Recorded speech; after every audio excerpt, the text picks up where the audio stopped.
عمر سے میں نے اندازہ لگایا کہ اگر یہ فوجی ہے تو کیپٹن کے عہدے کا تو ہوگا ہی۔ میں نے انگریزی میں بتکلفی سے کہا، کیپٹن مجھے کوئی اعتراض نہیں، میں نے یہ کمرے بھارتی سفارت خانے کے کرنل آنند اور میجر باسو کے کہنے پر ان کے مہمانوں کے لیے بک کرائے ہیں۔ کرنل آنند سے تو کئی روز سے رابطہ نہیں ہوا۔ میجر باسو نے آج صبح فون پر مجھے کہا ہے کہ شاید آنے والے مہمانوں کی ٹیلکس ہوٹل نہ پہنچی ہو، اس لیے میں ذاتی طور پر یہ کمرے بک کرا دوں۔ میں نے بڑے اطمینان سے مسکراتے ہوئے کہا، لیڈر نے کہا، دراصل ہم کل شام ہی پہنچنے والے تھے لیکن ہماری بس کا ریڈیئیٹر خراب ہو گیا، اس لیے رات ہمیں راستے میں بسر کرنا پڑی، اب یہاں پہنچے ہیں۔ And thank you very much, ہم ہی کرنل آنند کے مہمان ہیں اور وہ ہمارے ساتھ ہی لکھنؤ کینٹ سے آئے ہیں اور انہیں سفارت خانے چھوڑ کر ہم سیدھے یہاں آ رہے ہیں۔ ساری باتوں مجھے اپنے کمرے کی کھڑکی سے ان ٹورسٹوں کے ہیئر کٹ دیکھ کر ہی سمجھ آ چکی تھی۔ جو تھوڑا بہت شک تھا وہ لیڈر کی باتوں سے ختم ہو گیا۔ اب تو میں محض لطف لینے کے لیے آگے بات بڑھا رہا تھا۔ میں نے کہا، پہلے تم فون پر کرنل آنند یا میجر بازو کو یہ بتا دو کہ ان کے دوست آصف نے ان کی ہدایت کے مطابق کمرے بک کروا رکھے ہیں۔ میں نے اسے بھارتی سفارت خانے کا نمبر دینا چاہا تو اس نے بتایا کہ نمبر اس کے پاس ہے اور فون کرنے ریسیپشن کی طرف گیا۔ میں نے اوپر دیکھا تو مریم فرسٹ فلور کی کھڑکی سے مجھے دیکھ رہی تھی۔ اس نے کھلی کھڑکی سے مجھے دیکھ رہی تھی، اپنا ہاتھ ذرا اونچا کر کے مجھے دکھایا، اس میں پسٹل تھا۔ اس نے آنکھوں سے مجھے اشارہ کیا۔ میں نے دائیں بائیں دیکھا تو یہ دوست نہایت مستعدی سے اپنے کوٹوں کی جیبوں میں ہاتھ ڈالے کھڑے تھے۔ انہوں نے جیبوں میں ہاتھوں کی حرکت سے مجھے سمجھا دیا کہ ان کے ہاتھوں میں بھی ریوالور ہے۔ میں نے بھی اپنی جیکٹ کی جیب میں رکھا ریوالور پسٹل سے سیفٹی کو ہٹایا۔ 2-3 منٹ ٹیلی فون پر بات کرنے کے بعد لیڈر واپس مڑا۔ میں نے اسے پوچھا، کیا بات ہوئی؟ اب کمرے تمہارے اور تمہارے دوستوں کے لیے تیار ہیں، وی ڈونٹ نیڈ۔ لیڈر نے یہ کہہ کر اپنے ساتھیوں کو واپس چلنے کا کہا۔ شرمندگی اور خفت اس کے چہرے سے عیاں تھی لیکن اس کی آنکھوں سے شعلے بھی نکل رہے تھے۔ جب وہ لابی سے نکلنے لگا تو میں نے اونچی آواز میں کہا، captain my regards to Anand and Basu. Anand اور باسو کو میرا آداب کہنا۔ میرے یہ الفاظ جلدی پر تیل ڈالنے کے مترادف تھا لیکن وہ خاموشی سے چلے گئے، بزدل اور ڈرپوک قوم سے جو تھے، ورنہ میں یا کوئی بھی جرأت مند پاکستانی ہوتا تو اس بات کا جواب گولیوں سے دیتا۔ اس گروپ کے جانے کے بعد میں اپنے حفاظتی ہزار کو دوبارہ چیک کیا میں نے، کیونکہ کرنل آنند اب ریگولر بھارتی فوج کے 10 جوانوں اور افسروں کی کمکی اپنے ہمراہ لایا تھا۔ کرنل آنند یا بھارتی سفارت خانے کے لیے مجھے ہلاک کرنا بہت آسان تھا لیکن وہ مجھے ہلاک نہیں بلکہ زندہ گرفتار کر کے بھارت لے جانا اور مجھ سے ایسا سلوک کرنا چاہتے تھے کہ میں دنیا کے لیے عبرت کا نشانہ بن جاؤں۔ موت تو مصیبتوں سے چھٹکارے کا نام ہے۔ مجھے 65 کی پاک بھارت جنگ میں پاکستان کی 6th لینسرز 6ٹھے ٹینک اسکواڈرن کے کرنل نذیر احمد سے بھارتیوں کا سلوک بار بار یاد آتا ہے۔ یہ ٹینک اسکواڈرن اپنی انفینٹری سے کٹ کر کھیتوں کے بیچوں بیچ آگے بڑھتا رہا اور جب سڑک پر پہنچا تو سنگ میل سے معلوم ہوا کہ امرتسر صرف 5 میل دور ہے۔ اس اسکواڈرن کے پاس نہ تو پٹرول تھا اور نہ سپلائی لائن برقرار تھی۔ لا محالہ بھارتی فوج نے انہیں نرغے میں لے لیا۔ قسط نمبر 146 ناول غازی۔ اسکواڈرن کے بہت سے جوان تو کھیتوں میں چھپتے چھپاتے واپس بھاگے اور اپنی فوج سے جا ملے۔ کرنل نذیر کو اپنے کئی ٹینکوں اور جوانوں کے ساتھ بھارتی فوج نے گرفتار کر لیا اور دہلی لے جا کر ٹینکوں کے اوپر رسیوں سے باندھ کر ساری دہلی کی سڑکوں پر گھمایا۔ بھارتیوں نے میرے ساتھ بھی اس سے بھی کئی گنا بدتر سلوک کرنا تھا اور شہر شہر میں میری ذلت اور رسوائی کرنی تھی، اس لیے کرنل آنند بھارتی سینا کے 8-10 آدمیوں کو اناپورنا ہوٹل میں ٹھہرانا چاہتا تھا تاکہ موقع ملتے ہی مجھے زندہ قابو کر کے بھارت پہنچا دیا جائے۔ میں ان کی چال سمجھ گیا اور اس لیے میں نے آنے والے گروپ کیپٹن سے کہا کہ ٹیلی فون پر کرنل آنند یا میجر باسو کو میرے متعلق بتا دے۔ اب ان کا ہوٹل میں رہنا بے سود، لہذا وہ یقینی سفارت خانے چلے گئے تھے۔ مریم بھی صورتحال سے بخوبی واقف تھی۔ ہم نے فیصلہ کیا کہ کچھ عرصے کے لیے باہر نکلنا بالکل بند کیا جائے اور ہوٹل میں قلعہ بند ہو کر رہا جائے۔ جب یہ فیصلہ ہو گیا تو ہم چینی دوستوں کے ساتھ ریسٹورنٹ گئے۔ مریم نے کھانا پکانے کے کچھ برتن، مسالے اور کھانوں کی کچی اشیاء سے بھرا ہوا ڈیپ فریزر چینی دوستوں سے اٹھوا کر گاڑی کی چھت پر رکھوایا اور اناپورنا ہوٹل لے آئے۔ ہوٹل انتظامیہ نے ہمارے ساتھ بڑا تعاون کیا اور ڈیپ فریزر اسٹور میں رکھوا کر اپنے وسیع کچن کے 2 چولہے ہمیں دے دیے اور مریم کی والدہ نے اپنے ریسٹورنٹ کے 2 خانساموں کی مدد سے بہترین کھانا تیار کرنا شروع کر دیا۔ دن یوں ہی گزرتے جا رہے تھے اور اس دوران مجھے مریم کے زیادہ مریم کے ساتھ زیادہ وقت گزارنے کا موقع ملا تھا۔ اس کی مجھ سے اب تک چھپی ہوئی خوبیاں بھی ظاہر ہو گئی تھیں۔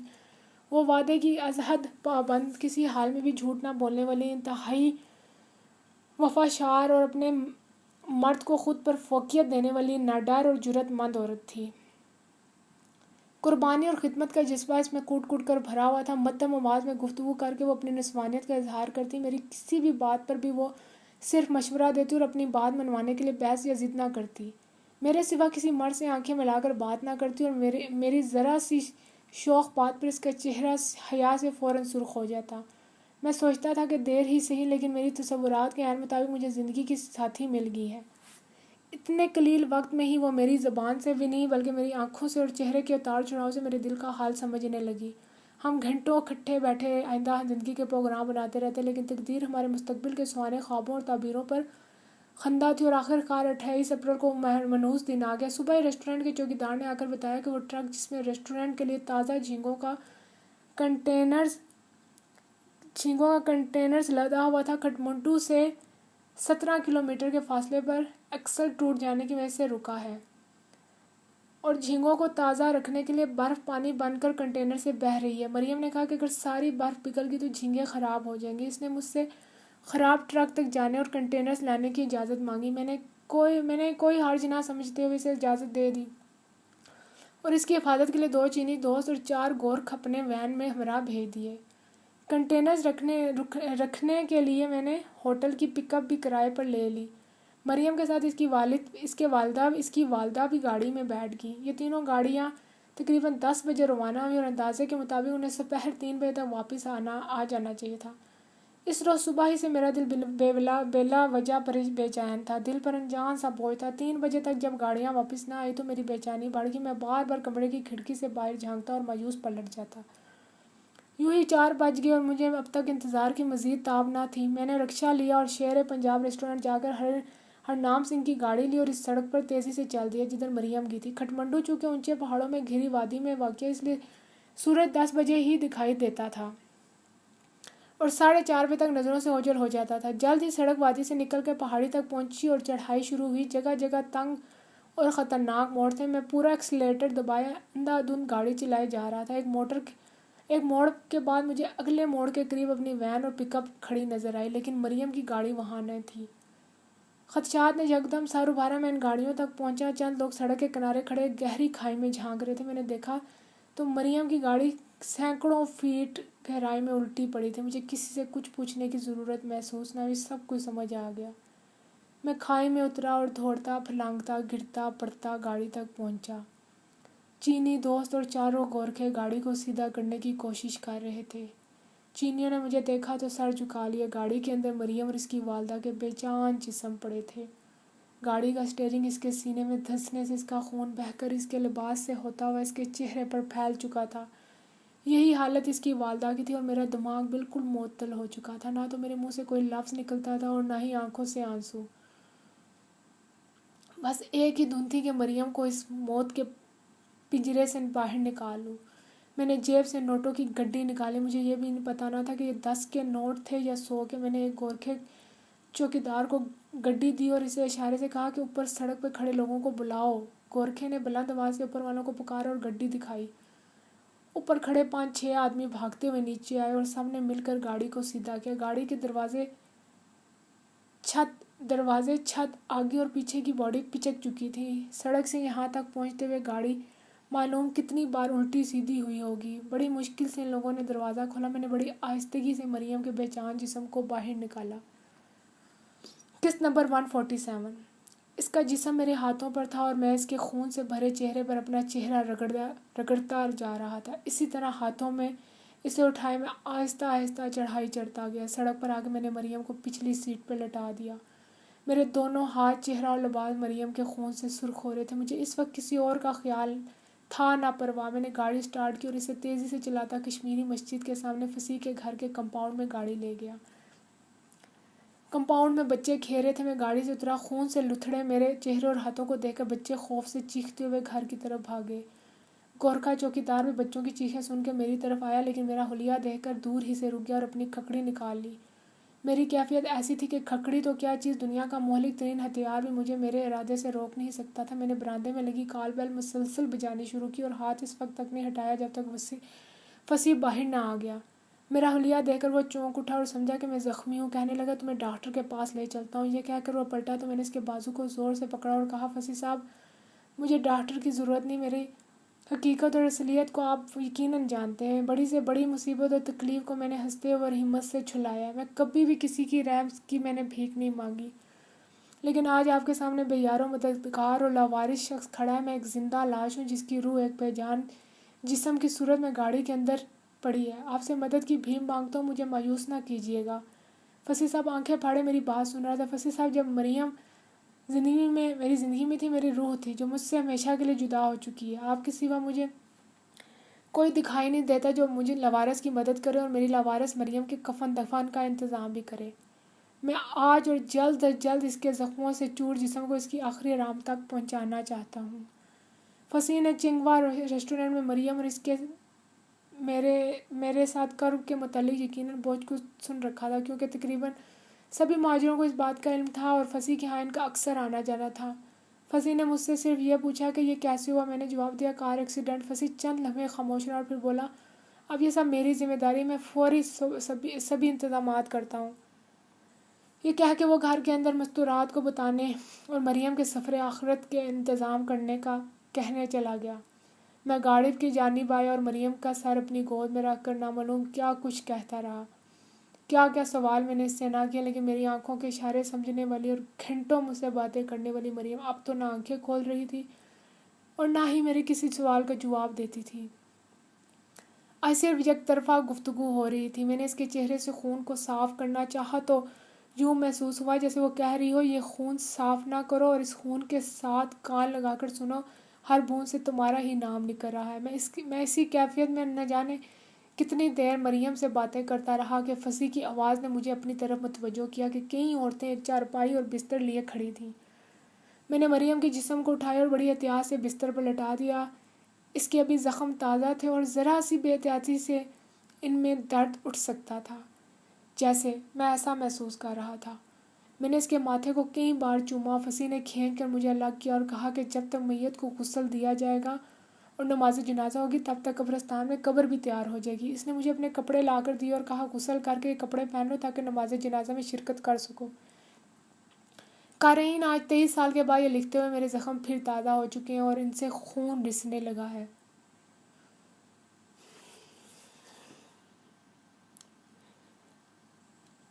میری اس کیفیت کا صاحب دل ہی احساس کر سکتے ہیں۔ رات 10:30 بجے دو پیٹرومیسک گیسوں کی روشنی میں ہم 10-12 آدمی مریم کو اس کی آخری آرامگاہ میں سپرد خاک کر کے واپس لوٹے۔ لاوارثوں کے جنازے ایسے ہی ہوتے ہیں۔ واپسی پر فصیح کے بہت اصرار پر میں نے چائے کا ایک کپ پیا اور واپس ہوٹل آ گیا تو معلوم ہوا کہ چینی دوست مریم کی والدہ کی میت کو لے کر سیدھے چنگوا ریسٹورنٹ گئے اور انہوں نے ہی مریم کے والد کو اس حادثے کی بھی خبر دی۔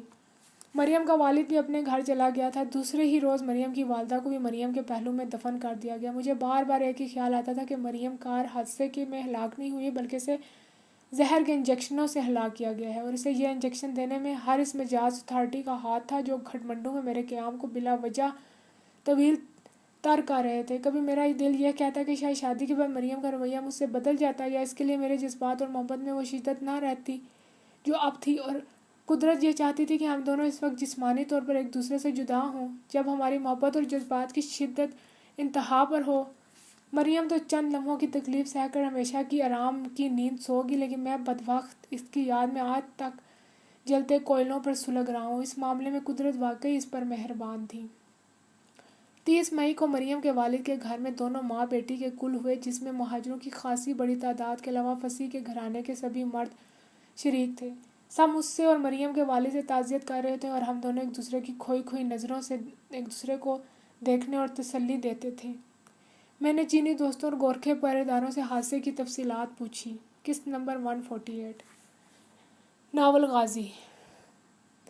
چینی دوستوں نے مریم کے والد کے ذریعے اور گورکھوں نے اپنی ٹوٹھی ہندی میں بتایا کہ واپسی پر سب سے آگے وین میں وہ، ان کے پیچھے مریم کی گاڑی اور سب سے پیچھے ہوٹل کی پک اپ تھی۔ وہ خطرناک موڑ کاٹتے ہوئے مریم اسٹیئرنگ پر شدید قابو نہ رکھ سکی، شاید قابو نہ رکھ سکی اور گاڑی لڑکھڑاتی ہوئی کھڈ میں جا گری۔ میرے کریت کریت کے پوچھنے پر بھی انہوں نے کسی تخریب کاری یا دشمن کے حملے کو خارج از مقام قرار دیا۔ جائے حادثہ پر میں نے 2 بار جا کر حادثے کا شکار گاڑی کا تفصیلی معائنہ کیا۔ چاروں ٹائر صحیح سلامت حالت میں تھے، ونڈ شیلڈ اور گاڑی کے سارے شیشے کچھ سلامت اور کچھ ٹوٹے ہوئے تھے، لیکن گولی کا نشان کسی شیشے پر نہ تھا۔ بریکیں بھی درست حالت میں تھیں۔ اگر مجھے ذرا سا بھی ثبوت مل جاتا کہ حادثے میں دشمن کا ہاتھ ہے تو میں بھارتی سفارت خانے اور اس کے عملے کا نام و نشان تک مٹا دیتا۔ حادثے میں کسی کے ملبوس نہ ہونے کا یہ بھی ثبوت تھا کہ مریم کے روانہ ہوتے وقت کسی کو بھی علم نہ تھا کہ گاڑیوں میں کون تھے اور کہاں جا رہے تھے۔ جھینگوں کے ٹرک کا ایکسل واقعی ٹوٹ گیا تھا، کہیں بھی ایسا جھول دکھائی نہ دیتا تھا جس سے یہ حادثہ دشمن کی سازش دکھائی دیتا۔ ہرنام سنگھ کو دوسرے روز پتہ چلا تو وہ میرے ہوٹل آ کر مجھ سے گلے لگ کر دیر تک چیخ کر روتا رہا۔ میری مایوسی اور دکھ انتہا کو پہنچ چکا تھا۔ ریسٹورنٹ کا سارا سامان واپس بھیج کر میں نے سارے گورکھا چوکیداروں کو رخصت کر دیا۔ ہرنام کے بھتیجے بھی میرے مجبور کرنے پہ واپس چلے گئے۔ میں نے چینی دوستوں کو بھی واپس بھیجنا چاہا تو وہ مریم کے والد کو لے آئے اور کہا کہ وہ واپس جانے کے لیے میرا حکم یا مرضی کے پابند نہیں، انہیں یہ حکم دیا گیا ہے کہ جب تک میں کھٹمنڈو میں رہوں وہ میری حفاظت کرے۔ میں نے خود کو اپنے کمرے میں بند کر لیا اور سوائے محسن اور چینی دوستوں کے کسی سے بھی ملنے سے انکار کر دیتا۔ مہاجروں کے لیے روپے محسن ہی لے کر جاتا اور ان میں تقسیم کرتا۔ میں نے ایک بار پھر سارے مہاجروں میں ہزاروں روپے فی کنبہ تقسیم کیے۔ میں نے ہوٹل کے فرسٹ فلور پر بک کیے ہوئے کمرے بھی حادثے کے تیسرے روز کینسل کر دیے۔ دل گھبرانے میں اچانک ہی کمرے سے باہر نکلتا اور چینی دوستوں کے بغیر ہی گاڑی لے کر جائے حادثہ پر چلا جاتا۔ بہت سے پھول لے کر مریم کی قبر پر جانے کے گھنٹوں بیٹھا رہتا۔ آج جب میں اپنی ان دنوں کی حالت کا تجزیہ کرتا ہوں تو محسوس ہوتا ہے کہ بمبئی میں میری اپنی زندگی سے محبت کی وجہ ڈی ایم آئی کی حراست سے فرار میں کامیابی تھی۔ اس وقت میری زندگی کا ہر لمحہ میری کامیابی اور ڈی ایم آئی کی شکست کا مظہر تھا۔ کھٹمنڈو میں میرے زندہ رہنے کی خواہش کو مریم نے کئی گنا بڑھا دیا تھا اور اس کے انتقال نے میری اس خواہش کو یوں ختم کر دیا جیسے ایئر پاکٹ میں آ کر جہاز یکدم ہزاروں فٹ نیچے چلتا اور بعض اوقات گرتے ہوئے پتھر کی طرح زمین سے ٹکرا جاتا ہے۔ میری اس حالت کی خبر چینی دوستوں نے مریم کے والد کو دی تو اس نے میرے ہوٹل آ کر مجھے قرآن پاک دیا اور کہا زیادہ سے زیادہ وقت تلاوت کرو اور اس کا ثواب مریم کو بخشو۔ میں نے تلاوت شروع کر دی اور میرے دل کا بوجھ کم ہونے لگا، مجھے سکون ملتا گیا اور تلاوت کا وقت بڑھتا گیا۔ یہ سچا کلام واقعی ہر دکھ اور مصیبت کو دور کرنے کی پوری قدرت رکھتا ہے۔ قارئین کرام، میرا اور مریم کا جذباتی رشتہ ہمارا ذاتی معاملہ تھا اور غازی کے سلسلے میں میں نے ذاتی الجھنوں کو تحریر کرنے سے حتی المکان گریز کیا ہے، لیکن اس واقعے کو تفصیلاً تحریر کرنے کی وجہ یہ ہے کہ میں قارئین کو یہ بتانا چاہتا ہوں کہ کوئی بھی شخص کسی اعلیٰ سے اعلیٰ نظریے اور بلند ترین مقاصد کے حصول کے لیے اگر اپنی زندگی وقف بھی کر دے اور اپنی جان داؤ پہ لگا دے، پھر بھی ان کی ذاتی زندگی اور فطری کمزوریاں اس کے دل و دماغ کے کسی گوشے میں ضرور موجود رہتی ہیں۔ اعلیٰ نظریے اور بلند مقاصد کے حصول کی خواہش ان فطرتی کمزوریوں کو وقتی طور پر تو دبا دیتی ہے لیکن فنا نہیں کر سکتی۔ میری آپ بیتی پر بھی ایک نظر ڈالیں۔ اپنے وطن کی خاطر 71 کی جنگ میں حزمیت کا بدلہ لینے کی خواہش میں نے دہلی، گورپور، بمبئی، کھٹمنڈو میں خون کی ہولی کھیلی، دشمن کو اتنا جانی اور مالی نقصان پہنچایا جس کی تلافی وہ مدتوں تک نہ کر سکا۔